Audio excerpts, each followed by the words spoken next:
আসসালামু আলাইকুম viewers, welcome to Shaira's kitchen and vlog. আজকে আমি আপনাদের সাথে খুবই সহজ ও মজাদার একটা রেসিপি শেয়ার করব। আজকে তৈরি করব অ্যারাবিয়ান ডেজার্ট মাহলাবিয়া।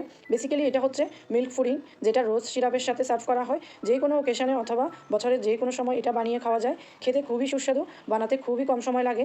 আশা করছি আমার আজকের রেসিপি আপনাদের ভালো লাগবে। ভালো লাগলে চ্যানেলটি সাবস্ক্রাইব করুন, পেজ থেকে হলে পেজটি ফলো করুন। চলে যাচ্ছি রেসিপিতে। একটা পাত্রে আগে থেকে জাল করে ঘন করে নেওয়া 800 গ্রাম তরল দুধ নিয়ে নিব।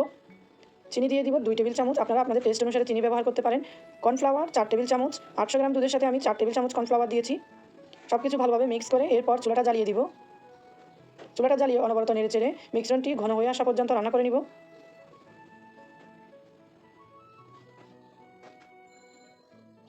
এবার ডানু ক্রিম দিয়ে দিব 2 টেবিল চামচের মতো। আপনারা যে কোনো ক্রিম এখানে অ্যাড করতে পারেন। আমি 2 টেবিল চামচ ক্রিম ব্যবহার করেছি। ক্রিম দেওয়াতে এই ডেজার্টটার টেস্টটা আরও বেশি ভালো আসে। রোজ ওয়াটার বা কেওড়া ওয়াটার দিয়ে দিব কয়েক ফোঁটা।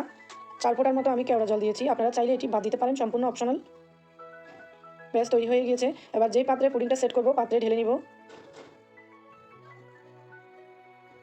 এটা ঠান্ডা হয়ে আসলে নর্মাল ফ্রিজে রেখে দেবো 2 ঘন্টার মতো। 2 ঘন্টা পর আমি আরেকটা শিরা তৈরি করে নিব। 1 কাপ পানি দিয়ে 2 টেবিল চামচ চিনি দিয়ে দিব। কর্নফ্লাওয়ার দিয়ে দিব 1 চা চামচের মতো। অরেঞ্জ ফুড কালার দিয়ে দিব কয়েক ফোঁটা, সুন্দর একটা কালারের জন্য। আপনারা চাইলে এখানে জাফরানও ব্যবহার করতে পারেন। 1 মিনিটের মতো জাল দিলে যখন একটু ঘন হয়ে আসবে শিরাটা তৈরি হয়ে যাবে। ওটা কেওড়া জল দিয়ে দিব ফ্লেভারের জন্য। নেড়েচেড়ে মিক্স করে শিরাটি ঠান্ডা ফুডিংয়ের উপর ঢেলে দিব। শিরাটি থাকতে হবে গরম আর ফুডিংটি থাকতে হবে ঠান্ডা।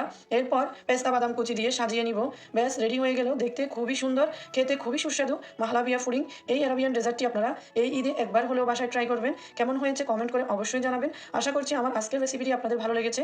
ভালো লাগলে আমার চ্যানেলটি সাবস্ক্রাইব করবেন। রেসিপিটি দেখার জন্য সবাইকে অসংখ্য ধন্যবাদ। সবাই অনেক বেশি ভালো থাকবেন। আল্লাহ হাফেজ।